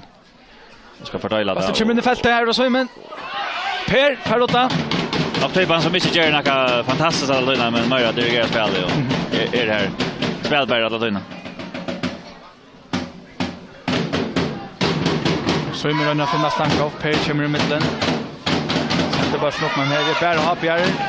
Och känner så där är det happy hålne.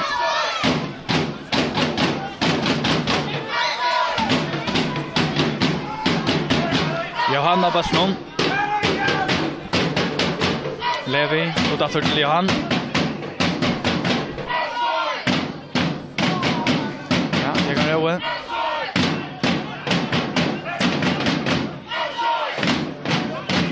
Stankov. Han finner väl igen och är bara kommer in i fältet. Här är Per. Jag kan gå auktion här av Stankov.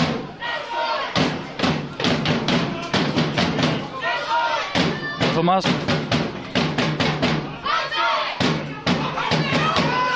Så i men finner Center går stöva. Så då en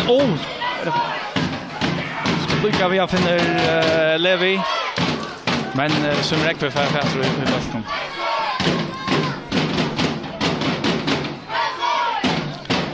Minutter lagt her ved Løtjen med NSU og HB og 8-0 til NSU.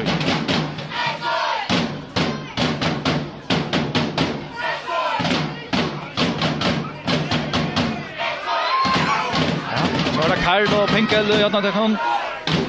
Pinkel har finnet Stankov. Det er Jens som kommer i første etter, så er det Per. Så er det 8 av basten. Sitter Ferra. HB vinner basten.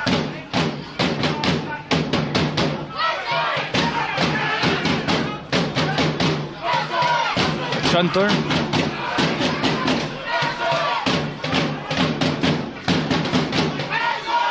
Korta Bergvold.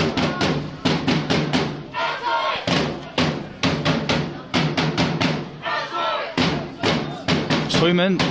Felten for ekstra her. Ska Summer Rekve og Stankov her opp her og til fryspark til en Svømmalverian.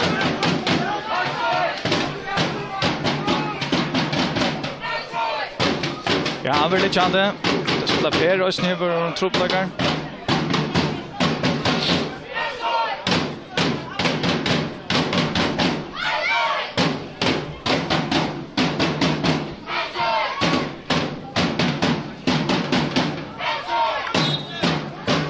Jag har startat små tjej minuter såna Happe skulle ha satsa nu. Ja, vi har alltid alla att göra. Sen det som kommer och Sean kunde räna från friska men det ser ut att det är Stanka och vi kommer mer vi sen att det har haft några fina reaktioner och ja, det ligger och lurar utan att ha haft regulärt chansen att pinka var eller stora och annan stöva när från i mål någon men ja. Annars är det när vi att komma och men så är han kämpa Sean det vi tusen tar här. Ja, Paulianus har passat någon. Så är frispark, den är så i. Levi som gör frisparken. Jo. Ja, han får ett sprite och någon.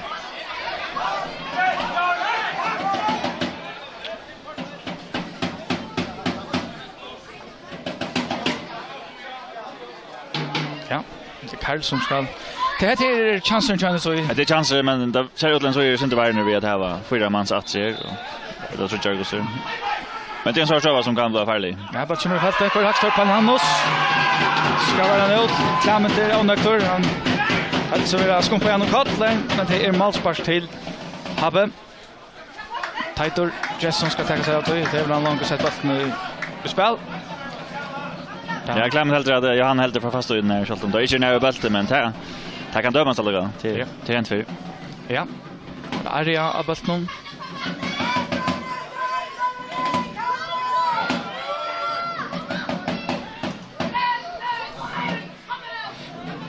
Ja, från Levi. Levi och Tobias och vet som ska bollen väl en fyra är nog Bergvall går högst där. Det kan råa. Han får inte kontrollera när det så bollen för pom och man ska till den så.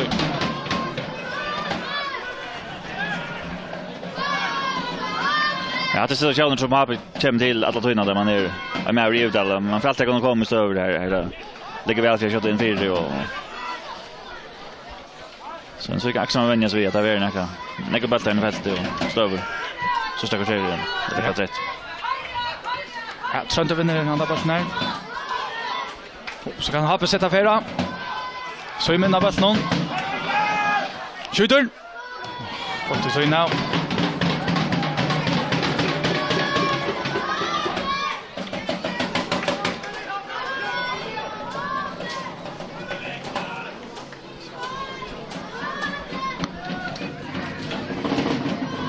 Ja, det spalt vi 3 minuter här till kvarter efter här. Det vill Lötjen, NSU mot Happe och stövan är 8-0 till NSU.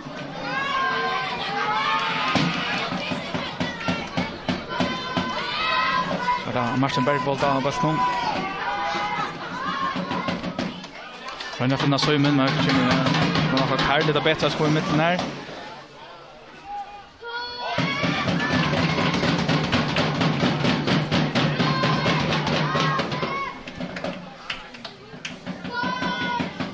Det passar väl ännu så i som stövande nu. Sen jag stillstand ju i först då.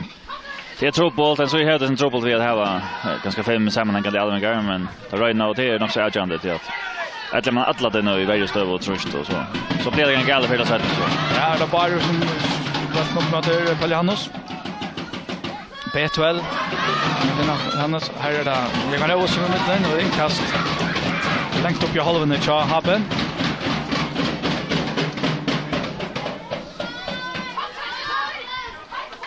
Det är bara som ska attacka sig av inkaston.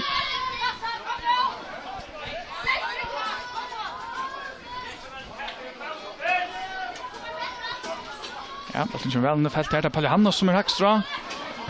Så är det. Han har han som har klubban. Hotna spark till henne så.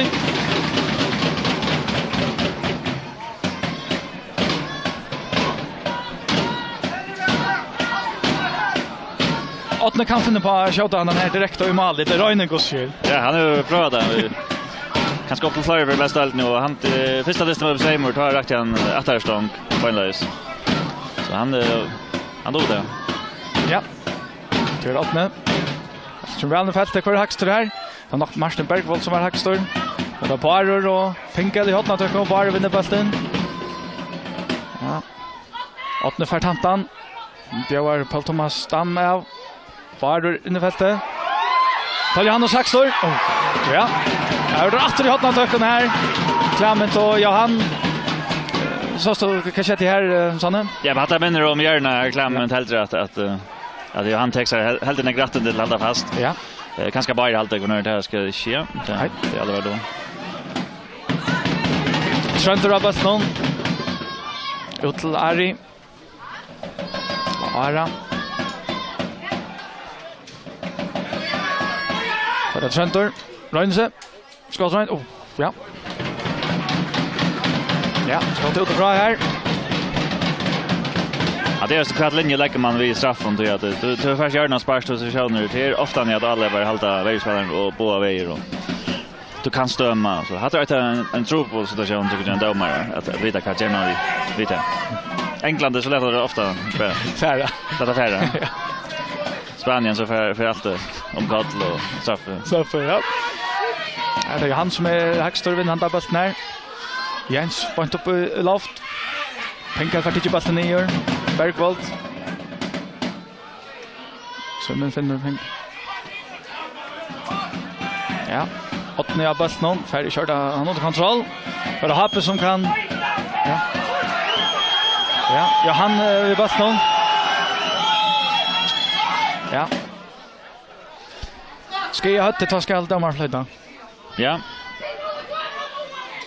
Alternativt kan ha bekänt köra bollen ut men det är som sagt att domaren ska styra då om man ska spela men jag vet inte det är bollen med kort av det lugga alltså fair play sporting kan se man. Jag kan helt om att här ska man spela till domaren flyttar såna.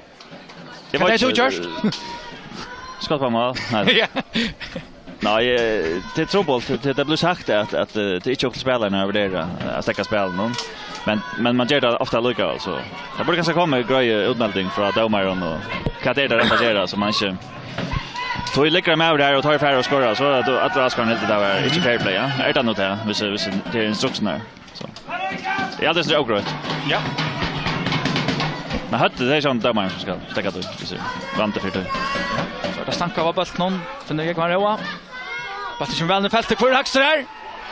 Trentor. Frispark till så. Sebastian Pinkel vill lite chans av ett någon.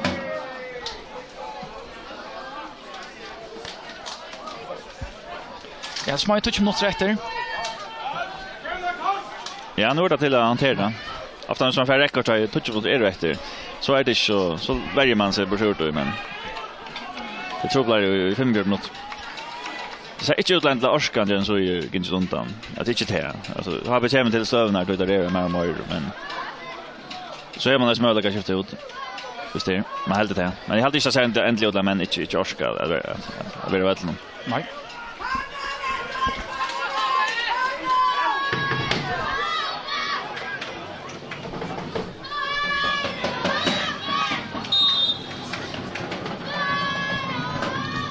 Ja, som är räcker inte bara den. På halvan av Happe. Springer där då. Klammet av Baston. Counter kontroll. Johannes.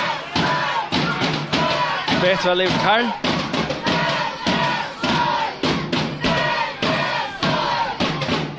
Och när den bjöd så kommer Tobias. Så kommer in i fältet. Johannes Fistra. Men så gärna vill jag ha brottspark. Pinkel rönnar finna Levi. Lukas inte jo, Lukas där. Inkast till. Så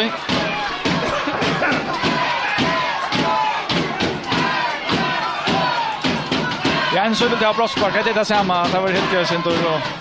Ja, jag hade ganska helt tag av handen. Nu väntade jag väck från åken här men linjen var här svaka Jack Fish så. Men så gärna kör de bestämma sig till nu det här straffet. Ja. Karl. Under Poljanos. Det kan råa till här och Levi. Nej, så är det Happe som kan föras till. Det kan råa. Sända upp mot Pinkel. Är det Jens. Jag kan pointa bättre. Inkast till Happe.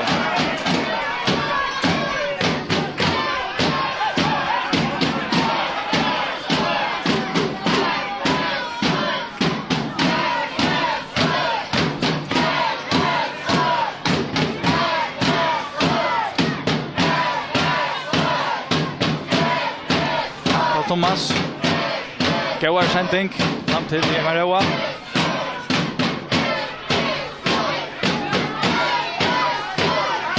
Så finner Stankov fast en fel. Så det har Happe klart en utskiftning. Ja, nu så rullar Adrian han. Ja, nummer 20 Adrian så ska komma in och T4 Simon. Simon Samuelsen. Vi ser vad Simon Samuelsen han blev via över gång till i halvlek så nice nu. Ja, till han just Florida han över. Kevin haft flera skier så han riskerar inte att bli kallt i mitten så. Så men hinsa den och prata och ta rannan ner ut jag vet inte och hitta ju upp egentligen att se hitan. Hade en direkt utskjutning annars Adrian kan spela samma plats som Simon. Ja, här bäst nu. Adrian ja, av bäst nu. Det var det. Finner Aran Amor. Ja. Det Stankov så kommer mitt när hotna spark. Men så gärna det onökt om att det är så stövn här.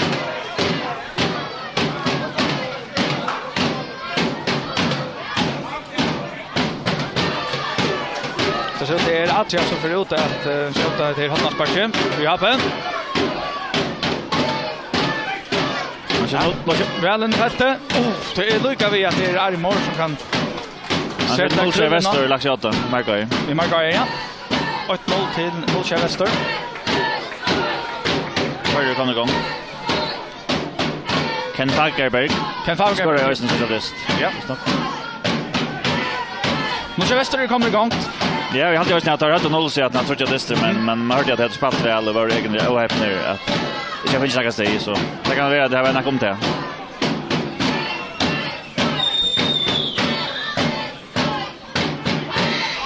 Ja, Masparslända så är det som räcker ska ta det en utskiftning en utskiftning har det är Levi Hansen så för ut och in kommer nummer 23 Arimor Olsen. Ja, så nu har vi Arimor Jonsson och Arimor Olsen.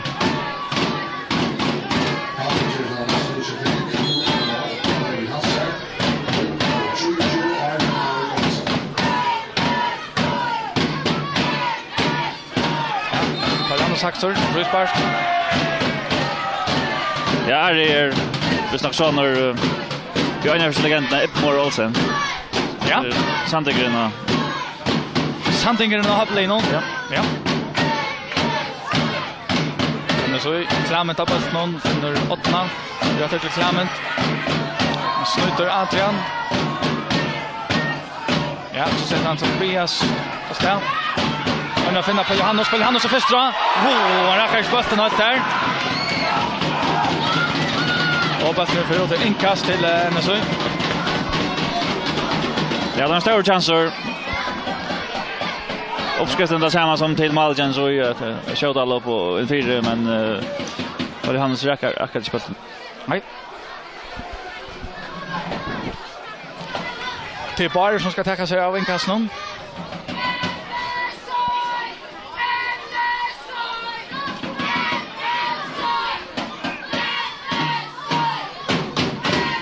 Ja, på väl fältet går högst där Paul Thomas som vinner bollen, Pinkel och Karl.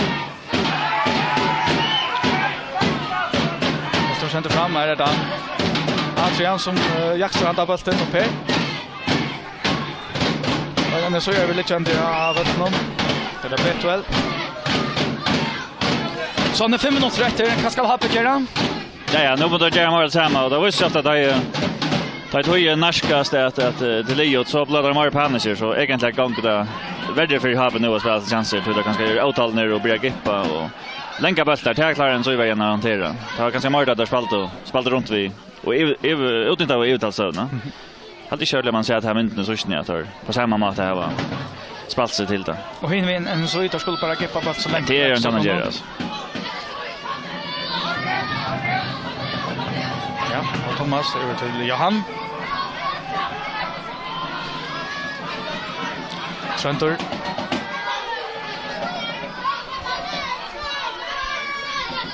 Så det Adrian. Björn av. Slutar öppna bollen till minne fäste. Här är det Pinka som har bollen så det Stankov. Skjuter upp. Ja, det Bars kommer med den hotna spark till Habe. Ja.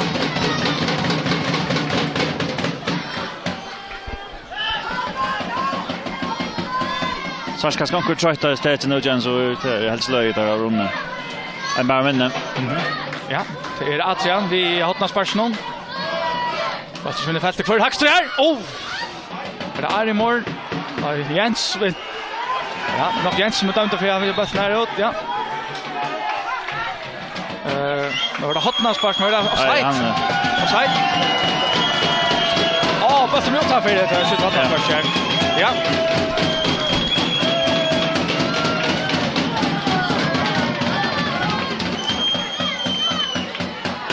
Hur kan ha annars så nökte vi spela i den så det får en mål emot sig också till ja. Det var inte det så som så alltid. Jag tycker att det var väl nökte. Det är ganska okej ett lag här eller men det manglar ganska att utnyttja utan så jag hade gjort det okej börja nu eller starta pass nu. Och så att knowledge hade utnyttja och kommer näkvar okej stöver men kanske inte ordentligt nå näkt till att vara en mer så länge. Nu börjar jag ta in att är det någonting? Där här var ganska 5 minuter via till efter. Ja. Paul Thomas har bast någon finner Adrian. Adrian kommer väl in i disten och ja. Han är avgångad till spelen och ja, fotar energi ja och inne ganska sen med över så. Stankov av bast någon. Ja, han är bast in. Kurre här. Bara högsta först. Det är första att över den bara ska man så där följer han oss. Och det är Johanna bast någon.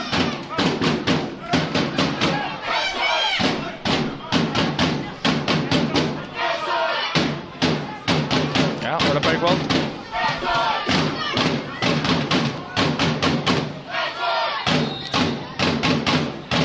Fruspark, Habe. Klammet ju fruspark möter Martin Bergvall.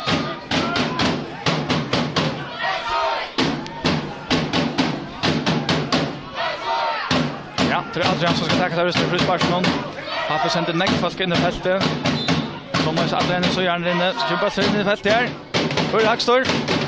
Det faller Johannes. Vi startar då. Arimor Olsen som är på bollen. Det är Tobias ute som skottvant från Bergvall. Och så han skjuter att Watchiger är jauna i Göteborg. Göteborg. Ja. 2-2. 2-2, ja.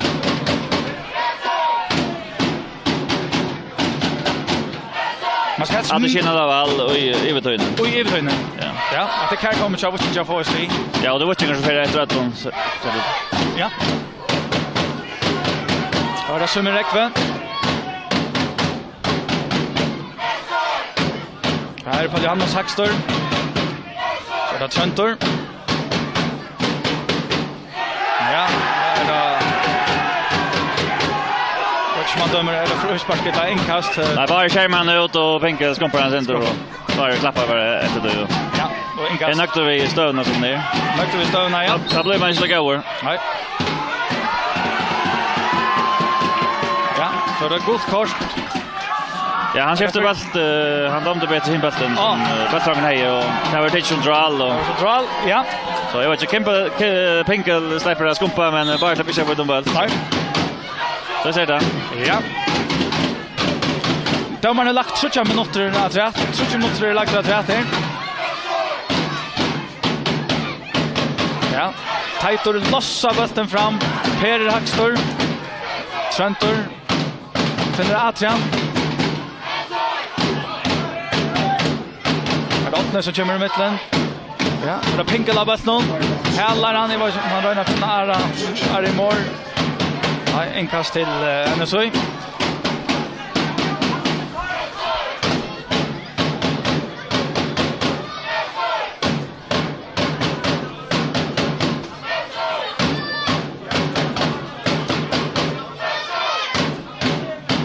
Ja, det är Tobias som ska kasta. Runda finna Klammet. Klammet för Tijan gör. Gör det. Ja, det är gott att version Jens och jag Klammet det är som en stärskor till vatten att det tar trust i av att man kan hålla på vattnet så här så Jens som nu där man är under trust. Ja. Och det ligger det gott och så här ända igen. Ända igen så det var ju sist låt att det var inte väg jämna.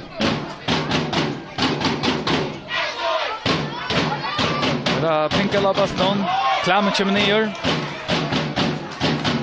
Och inkast till Habbe. Ja, Thomas av Baston. Ja, han är färdig fram.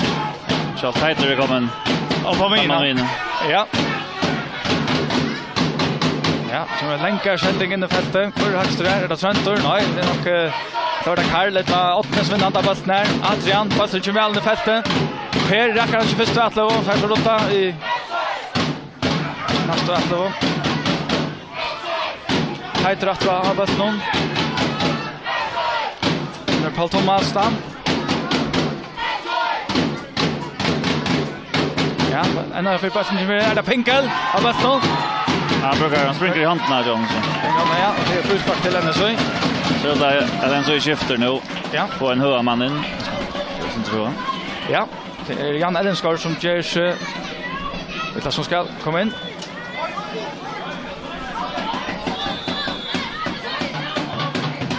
Ja. Barur för ut.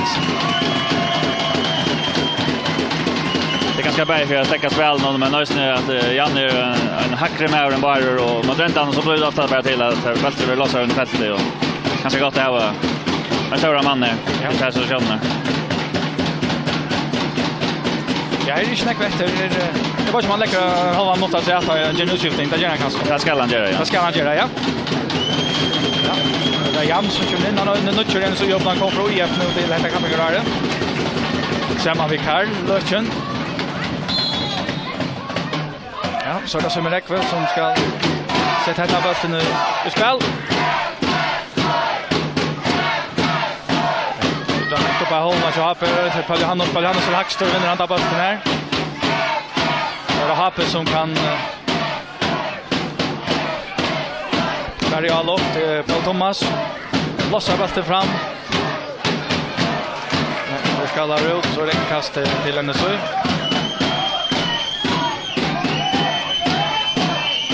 Ja. Oskar vill ha att domar ska slide out.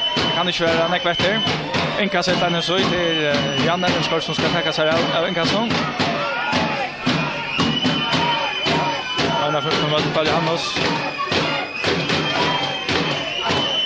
Rotta täcker ner falla Hannos och Aymar Olsen. Petuel. Ja, så fightar domaren här. Lyster in i lever. NSU vinner 8-0 där. Så när kan se om den här 17-hållet ner.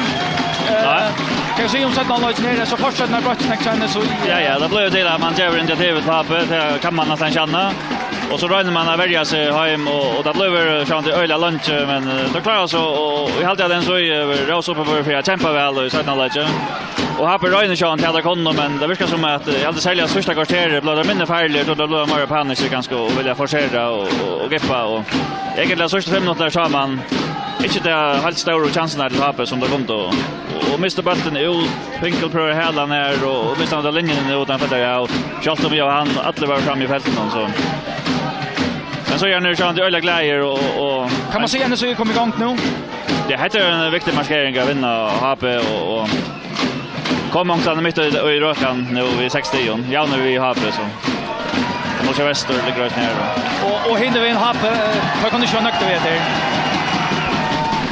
Ja, jag tycker att jag är äckla skoffar av att jag inte på utnyttja Effodeildstövna och i morgonen halvlag till att Gustav på en jaunlag och det är sträv jag välja så hvis jag har på jauna där i 1500 efter så är det stor favorit att vinna det det är ju men så har jag mot att och viljan att bli att kämpa till det framför ja så det är ju jag har på jauna också tölja i sådana lägen så hade det alla helst färdigt avgjort.